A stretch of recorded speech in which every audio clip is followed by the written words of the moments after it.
السلام علیکم ورحمۃ اللہ وبرکاتہ۔ معزز سامعات، مسلمان عید الاضحیٰ بطور یادگار مناتے ہیں۔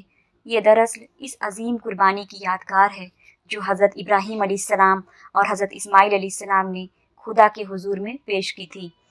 اس بے مثال قربانی کی یاد منا کر مسلمان اپنے قول و عمل سے اس حقیقت کا اعلان کرتے ہیں کہ مسلمان کے پاس جان و مال کی جو متاع ہے وہ اسی لیے ہے کہ وہ اللہ کے اشارے پر اس کو اس کی راہ میں قربان کر دیں۔ وہ جانوروں کی گردن پر چھری رکھ کر اور اس کا خون بہا کر اپنے رب سے یہ عہد کرتے ہیں کہ اے پروردگار، جس طرح ہم تیری رضا کے لیے جانوروں کا خون بہا رہے ہیں، ضرورت پڑنے پر اسی طرح ہم اپنا خون بھی تیرے راہ میں بہانے سے پیچھے نہ ہٹیں گے۔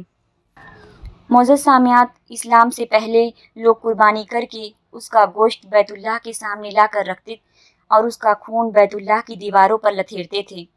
قرآن نے بتایا کہ اللہ کو تمہارے گوشت اور خون کی ضرورت نہیں ہے، اس کے یہاں تو وہ جذبات پہنچتے ہیں جو ذبح کرتے وقت تمہارے دلوں میں موجزن ہوتے ہیں۔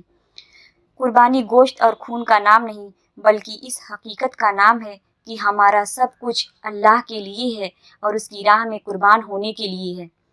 ہر خوشحال مسلمان جو قربانی کر سکتا ہو اسے قربانی کرنی چاہیے، اس کی بڑی فضیلت ہے۔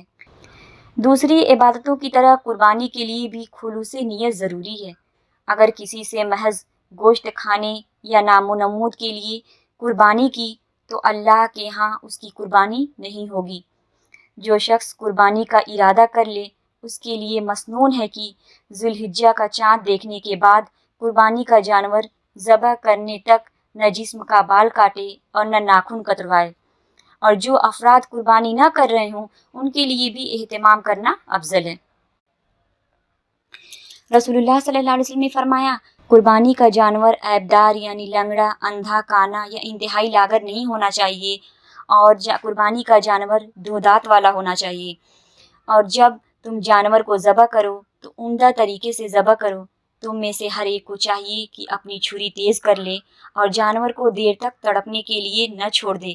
پھر جانور کو لٹا کر یہ دعا پڑھیں، انی وجہت وجہی للذی فطر السماوات والارض حنیفا وما انا من المشرکین، ان صلواتی ونسکی ومحیائی ومماتی للہ رب العالمین لا شریک لہ وبذالک امرت وانا اول المسلمین۔ پھر بسم اللہ اللہ اکبر کہہ کر ذبح کریں۔ ذبح کرنے کے بعد یہ دعا پڑھیں، اللہم ھذا منک ولک، اللہم تقبل منی کما تقبلت من حبیبک محمد وخلیلک ابراہیم علیہما الصلاۃ والسلام۔ اسی پہ میں اپنی بات کا اختتام کرتی ہوں۔ آخر میں اللہ تعالیٰ سے دعا ہے کہ اللہ تعالیٰ ہمیں سننے اور سمجھنے سے زیادہ عمل کرنے کی توفیق عطا فرمائے، آمین۔